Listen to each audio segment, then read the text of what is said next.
Nimtaje Mheshimiwa Masache Njelu Kasaka, tafuatiwa na Mheshimiwa Festus Sanga.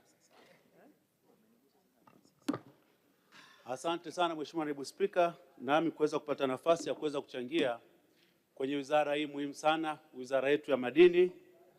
Kwanza nianze kwa kumpongeza Mheshimiwa Waziri kwa hotuba yako nzuri, hotuba ambayo imesheheni kila kona.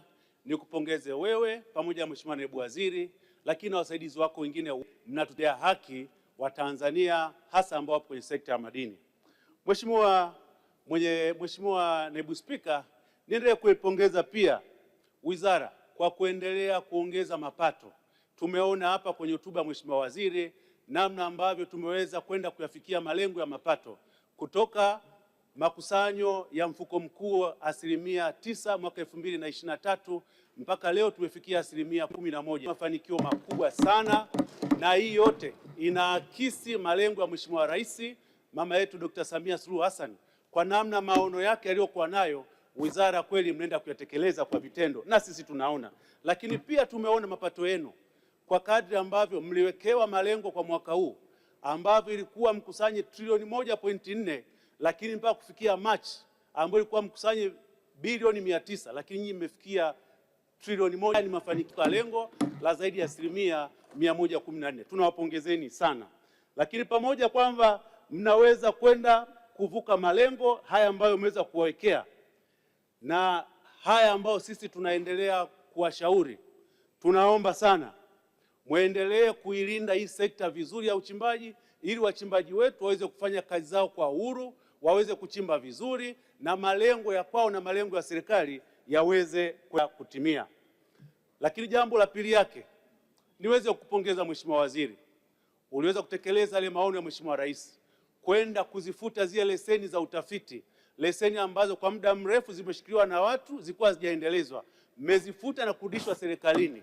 Hili ni jambo kubwa, na kilio cha wananchi na wachimbaji wetu wengi ilikuwa ni hizi leseni nyingi za utafiti kwenye maeneo yetu ambazo zimeshikiliwa na watu na hazifanyiwe kazi.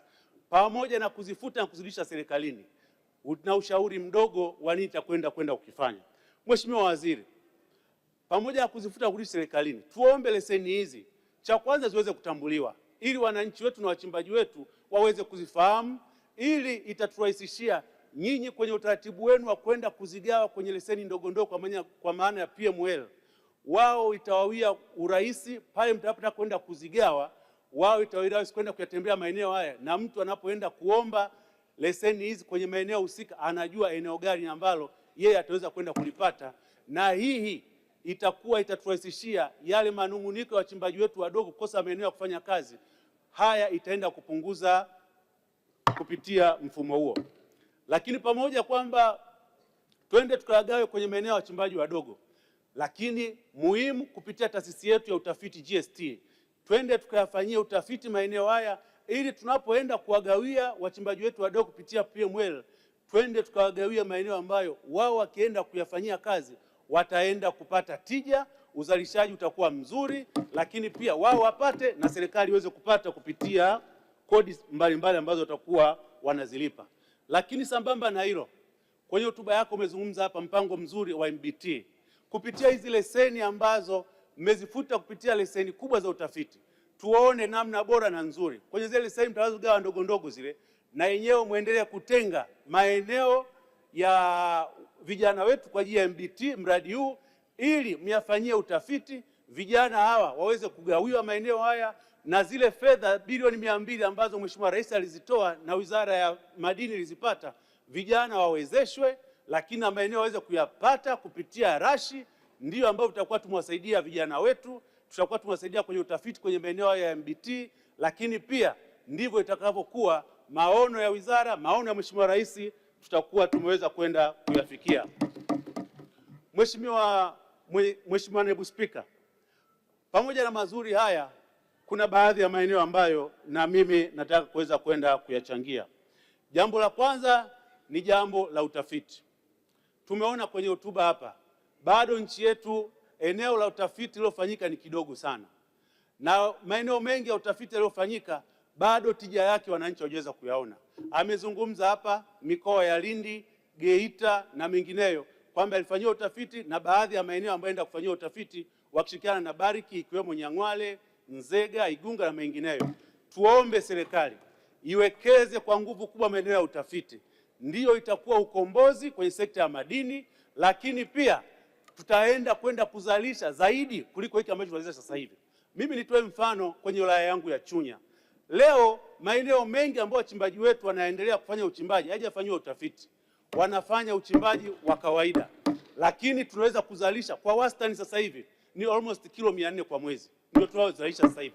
Ni fedha nyingi, na hizi kilo 400 kwa mwezi ukipiga wastani kwa bei 360 bei ya leo, tunapata zaidi ya bilioni 142, ambayo tukilipa kodi ya moja kwa moja zaidi ya bilioni 12 tunalipa kwa mwezi serikalini.